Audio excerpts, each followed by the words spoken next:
What is up, guys? My name is LT Jern and welcome to the second episode of my series 10 Simple Tips to Improve in Modern Warfare 3. First off, I would like to thank you guys so much for the support for the first one. The support was simply amazing. If you missed the first episode, the link will be below and an annotation will be on the screen.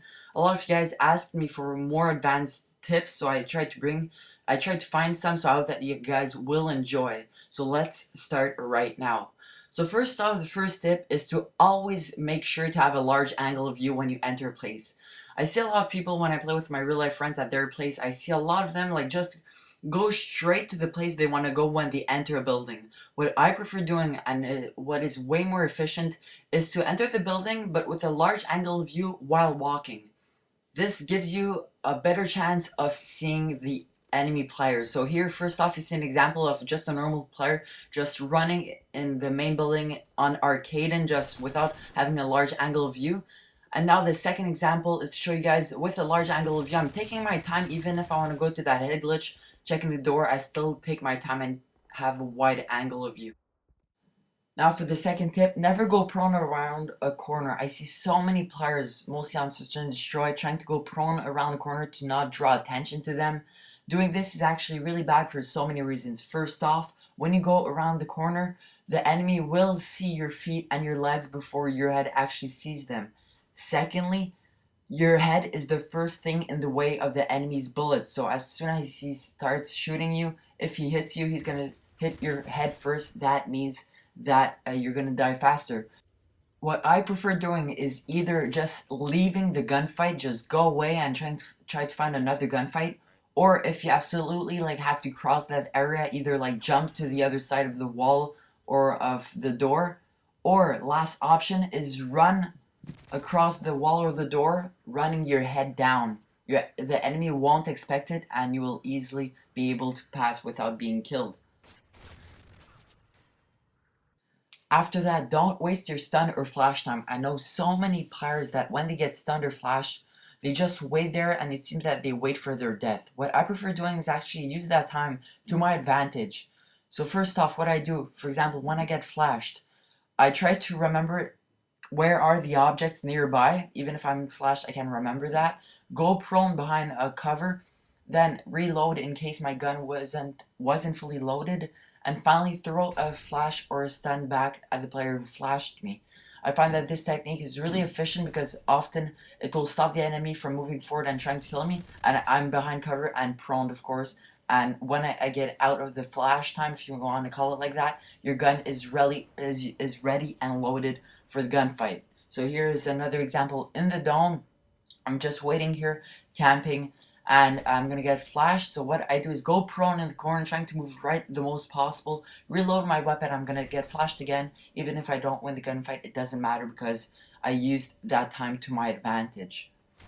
Now this next tip might sound extremely dumb for some of you guys, but I saw one of my friends get killed by a guy responding with attack insert the other day, and it made me think of the technique that I used to make sure to kill the guy using the attack insert. So here I show you guys what can happen if like you just stay straight up. The guy like can just spray when he spawns and he might get killed bizarrely like that. My friend was using an MK14, and this is the way that I prefer doing when I go and kill a guy with attack insert when I know that he is going to respawn. I think the safest way to do is just to prone on his attack insert and knife him as soon as he spawns, because you don't have a risk of getting killed by his bullets. Now for the fifth tip, basically in Modern Warfare 3 Search and Destroy, do not rush. I've been playing extremely a lot of Search and Destroy recently, maybe my past two prestiges, and I have one tip for you guys if you want to do good in this game mode. You cannot rush. I remember in the good old days in Modern Warfare 2 when like rushing was the way to go in Search since the maps were so open. While in Modern Warfare 3 it's really hard to rush and kind of pointless because the spawns are so close from each other. You will meet your enemy within not even like 10 or 15 seconds if you rush. So basically just take your time, sit back and play slowly. Don't forget that I think you have like 3 minutes. Use those full 3 minutes to your advantage and don't like try to finish the game within 1 minute and a half. So just don't rush in Modern Warfare 3 Search and Destroy. Now for tip number 6, I will never repeat this enough. always drop shot. You have no idea the amount of deaths I saved by drop shotting. In Black Ops it was so, but in Modern Warfare 3 it is very useful to drop shot. So for those who are new to Call of Duty or don't know how it works, basically you just gotta go in your options and switch your button layout to tactical.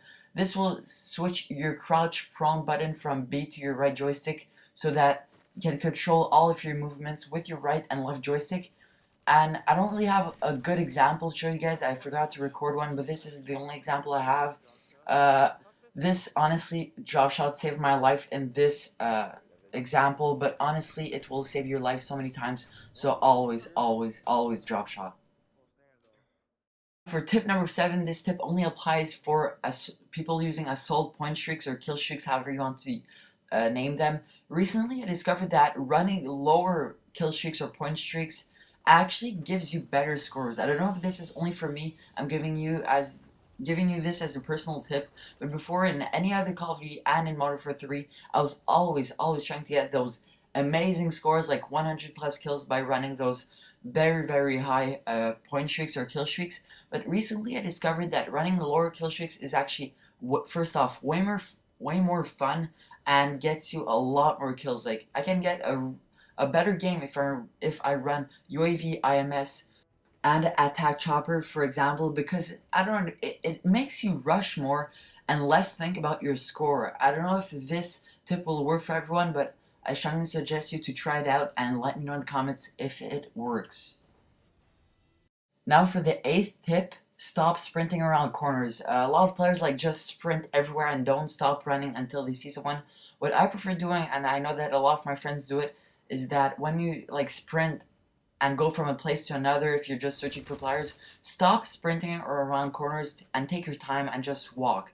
This gives you the time to see if there's someone in the area, and you will be more responsive if you see a guy and you're walking than if you see a guy and you're running.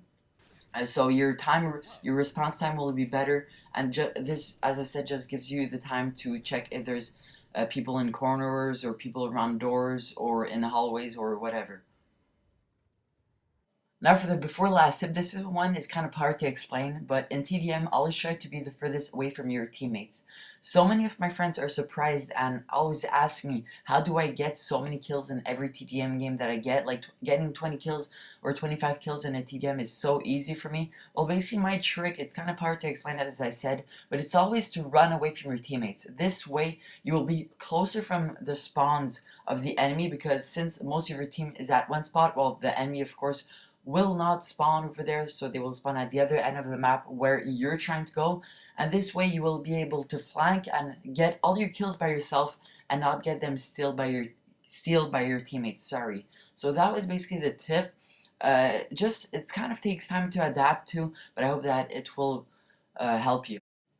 Finally, my last tip is to have fun. A lot of people always forget that this is a video game. A video game is meant to have fun. So if you don't want to have fun with the game, simply stop playing or find ways to have fun. Sandy Ravage did 2 great videos on that. So guys, basically, last tip, just have fun. You paid $60 for this. You gotta have fun. Even if there's stats, even if there's competition. So thanks guys for watching. The next episode will be maybe like in 2 months, since I have no ideas for other tips. Thank you so much, Andrew, for helping me record this video. His link will be in the description if you want to go subscribe. So thanks guys for watching. Have a great day. Peace out.